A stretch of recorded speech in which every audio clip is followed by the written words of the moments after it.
You opened YouTube, you searched for something about your faith, and right there, next to the sermons and the hymns, you found them. Videos, dozens of them, former members, telling the world why they left. And maybe, just maybe, it made you wonder, is something happening to the church I love? Today we are going to find out, with real data, real research, and honest answers, because you deserve the full picture, not just the loudest one. If you have spent any time on YouTube recently searching for content about the Seventh-day Adventist Church, you have seen something that can be genuinely unsettling. Alongside the worship music, the sermons, the evangelism programs, and the mission stories, there is a growing collection of videos made by former members. Men and women who were once part of Adventist congregations, who once sat in those same pews, who once shared the same Sabbath table, now on camera, speaking directly to the world about why they left. Some of these videos have tens of thousands of views.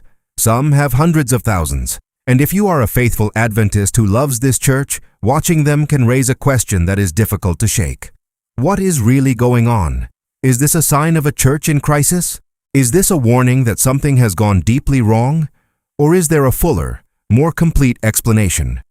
One that the algorithm is not showing you, one that puts all of this in a context that actually makes sense. That is exactly what this investigation is going to give you. We are going to look at what the research shows, what the real data says, and what is driving this phenomenon at its roots. Not to dismiss anyone's experience, not to avoid difficult questions, but because faithful people deserve honest, complete information. And the story YouTube is telling you is only a fraction of the truth. If this kind of thoughtful, evidence-based content matters to you, please subscribe to this channel right now and leave a like on this video. It helps us enormously, and it keeps this kind of serious content coming. Now, let's look at the full picture. Chapter 1. This is not an Adventist crisis. It is a global shift. The very first thing you need to understand, and this changes everything, is that what you are seeing on YouTube is not unique to the Seventh-day Adventist Church. Not even close. We are living through the largest realignment of religious affiliation in modern Western history. The Pew Research Center, one of the most respected social science institutions in the world, has been documenting this shift for decades.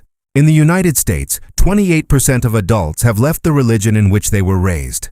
Among younger generations, Millennials and Generation Z, the numbers are even higher. Researchers have a name for this group, the Nones. When asked their religion, they check the box that says none. And that group is growing in every survey, across every demographic. But here is what is critical. This is happening to every major Christian denomination. The Catholic Church in the United States loses more members annually than any other single religious body in the country. The Southern Baptist Convention, the largest Protestant denomination in America, has reported years of consecutive membership decline. Methodists, Lutherans, Presbyterians, evangelical megachurches, none of them have been immune to this tide. In Brazil, where Adventism has one of its most vibrant global presences, sociological studies show that the non-religious population has grown from under 1% in 1991 to nearly 12% by 2020. That is a 12-fold increase in a single generation, and it is happening across all denominations, not just among Adventists. So when you see former Adventists on YouTube, you are not seeing evidence of a uniquely Adventist failure. You are seeing Adventism navigating the same civilizational shift that is challenging every community of faith in the modern world. The question is not, what went wrong with the Adventist Church?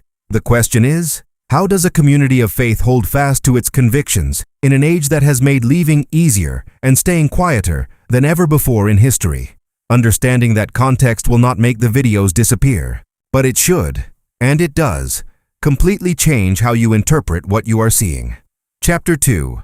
The algorithm is lying to you. Now we need to talk about something that very few people are discussing honestly, because it is the key to understanding why YouTube looks the way it does when you search for anything related to your faith.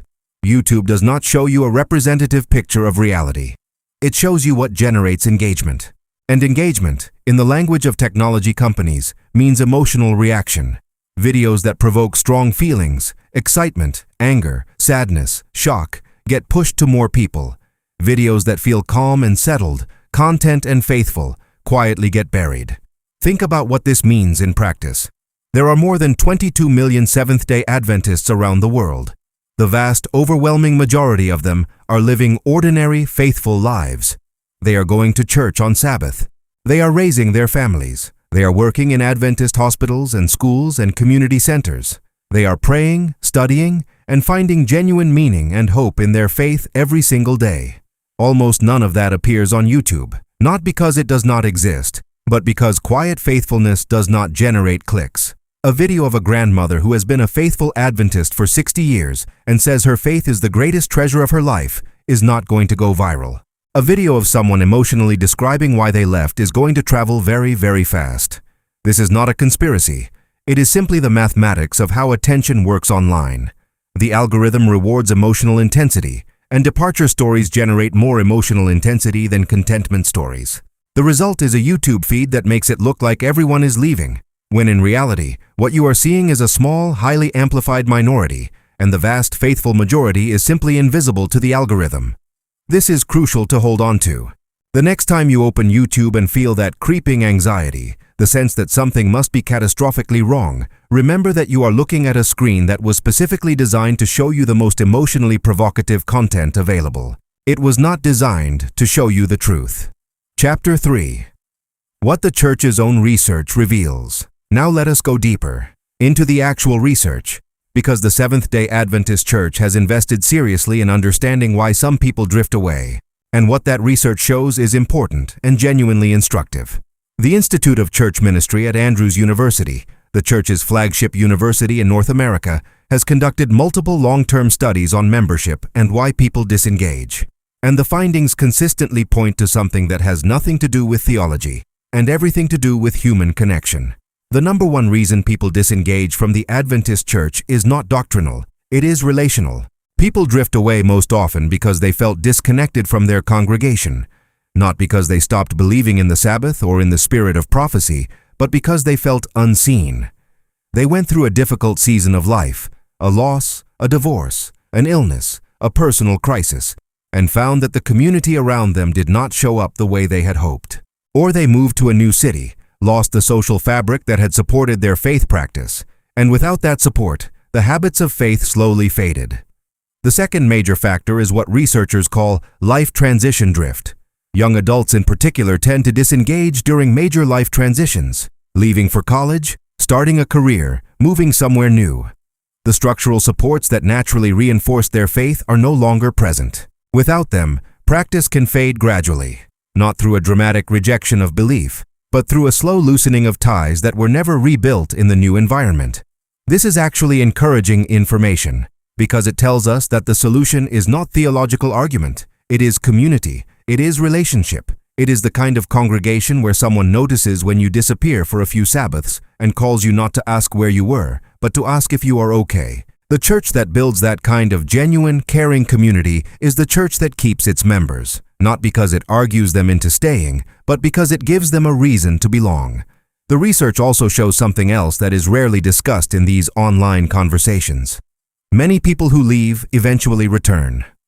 Studies on religious disaffiliation consistently show that departure is often not permanent. The spiritual journey is rarely a straight line. Periods of distance and doubt are part of the human experience of faith throughout all of Scripture and all of church history. David wandered, Peter denied, Thomas doubted, Elijah fled into the wilderness and asked for it all to be over. These are not footnotes in the story of faith. They are central chapters, and in every case, the story did not end there. The prodigal son is not a cautionary tale about departure. It is a story about a father who kept watching the road, and about a return that was always possible, always welcome, always celebrated. The church that understands itself as that kind of community, patient, watching, ready to celebrate return rather than punish absence, is the church that the research shows is most effective at holding and recovering its members. Chapter 4. The real state of the church. What the numbers show. Let us talk about the actual numbers, because the picture is very different from what the YouTube feed might lead you to believe. The Seventh-day Adventist Church today has more than 22 million members worldwide. That number has grown substantially over the past several decades, not shrunk. The growth is being driven by extraordinary expansion in sub-Saharan Africa, South and Southeast Asia, and across Latin America. In those regions, Adventism is not in retreat. It is planting new churches at a remarkable pace, building schools and hospitals, baptizing new members in numbers that would have seemed almost unimaginable to the movement's founders. The church operates the largest Protestant hospital network in the world.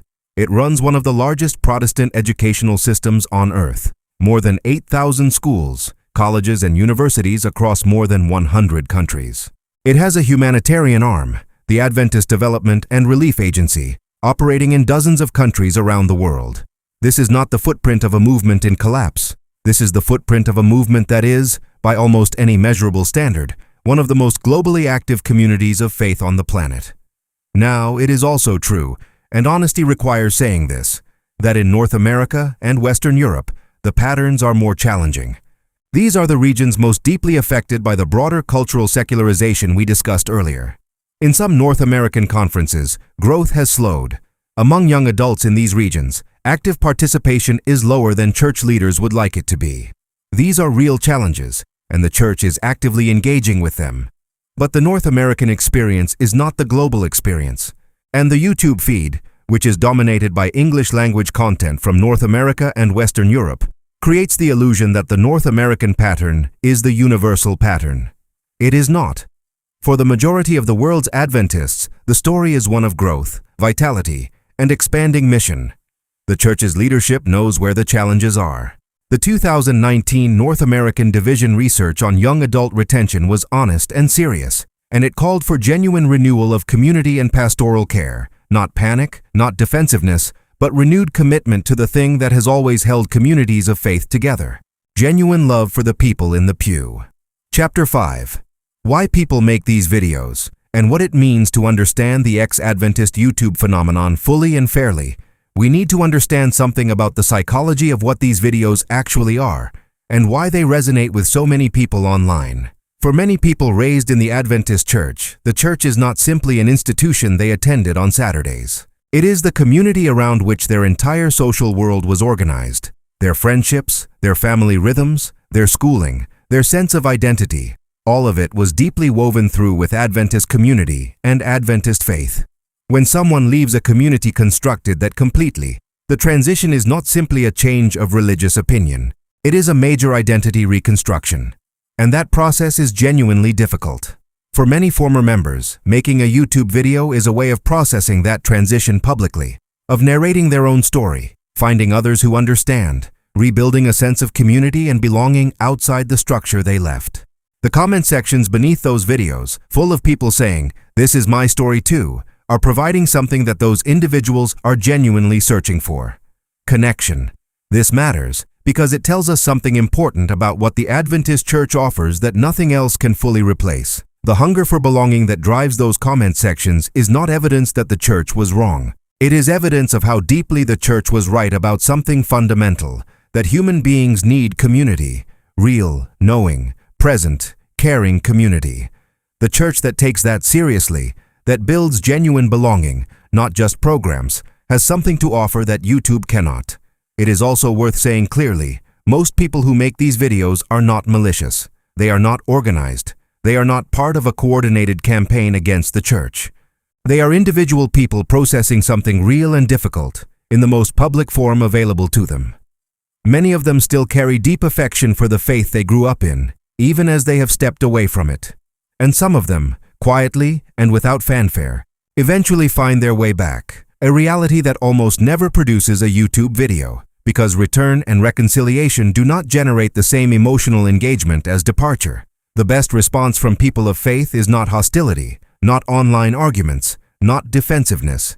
It is the kind of grace and genuine care that makes someone feel, even from a distance, even across years of absence, that the door is still open, that they are still known, that the community has not written them off, because in the Adventist tradition and in Scripture, it always is.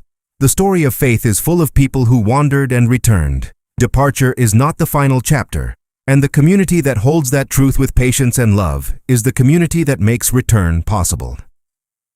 Chapter 6. What this means for your faith right now. So what should a faithful Adventist, someone who loves this church, believes in its mission, and wants to see it thrive, actually take from all of this? The first thing is peace of mind. You do not need to be afraid of what you are seeing online. You are watching the most emotionally provocative content from a small minority being algorithmically amplified across the entire platform, while tens of millions of faithful members live their lives in a quiet, joyful faith that never appears in anyone's recommendations. The church is not in freefall. The church is navigating a difficult cultural moment with the same resilience it has shown throughout its entire history. The second thing is clarity about your own role. The research tells us that people leave primarily because of relational disconnection, and they stay primarily because of genuine community. Which means that the single most powerful thing any individual Adventist can do to strengthen the church is exactly what they were called to do all along. Love the person sitting next to them in the pew. Notice when someone disappears. Open their home. Show up when there is a crisis. Be the kind of community that makes leaving genuinely difficult, not because of social pressure, but because of genuine love. The third thing is a calm confidence in the faith itself. The Seventh-day Adventist Church was built on a foundation of serious engagement with Scripture, and that foundation has not moved. The questions that circulate online, about history, about doctrine, about institutional life, are not new. They have been asked before, and serious people of faith have engaged with them seriously and found their faith deepened, not destroyed, by the encounter. You do not need to fear honest questions. A faith that can sit with hard questions and emerge still believing is a stronger faith, not a weaker one. So, why are so many ex-Adventists recording videos online? Because we live in a moment when leaving any faith is easier than it has ever been, and the internet has given every private decision a potential public platform. Because the algorithm rewards stories of departure with visibility, while burying stories of faithful, ordinary devotion. Because genuine relational needs sometimes go unmet in human communities, not because the faith is wrong, but because communities are made of imperfect people doing their best in a complicated world. And because the spiritual journey for many people includes seasons of distance that, more often than the online narrative admits, eventually lead back home. None of what you see on YouTube tells the full story of what the Seventh-day Adventist Church is and does in the world. It does not tell the story of the hospitals serving the sick in places that had nothing, the schools educating children in communities that had no other options, the missionaries who went to the hardest places on earth because they believed they had been called, the families who have found in this faith a foundation that held through every difficulty life could bring. The millions of ordinary believers who open their Bibles every Sabbath, not out of habit or social obligation, but out of genuine conviction that what is written there is true, and that it matters more than anything else they could spend their time on. That story is quieter than a YouTube video. It does not trend. The algorithm will never push it to the top of anyone's feed. But it is real. It is the story of the majority. And it is the story that has been quietly unfolding for more than 150 years, across more than 200 countries, in more languages than most people can count. The church you love is not defined by the voices that are loudest online. It is defined by the faith of the people who keep showing up, who keep studying, keep serving, keep loving their neighbors, keep believing that the God who called this movement into existence has not abandoned it. That faith is worth holding on to, and it is worth sharing. Thank you for watching this investigation all the way through.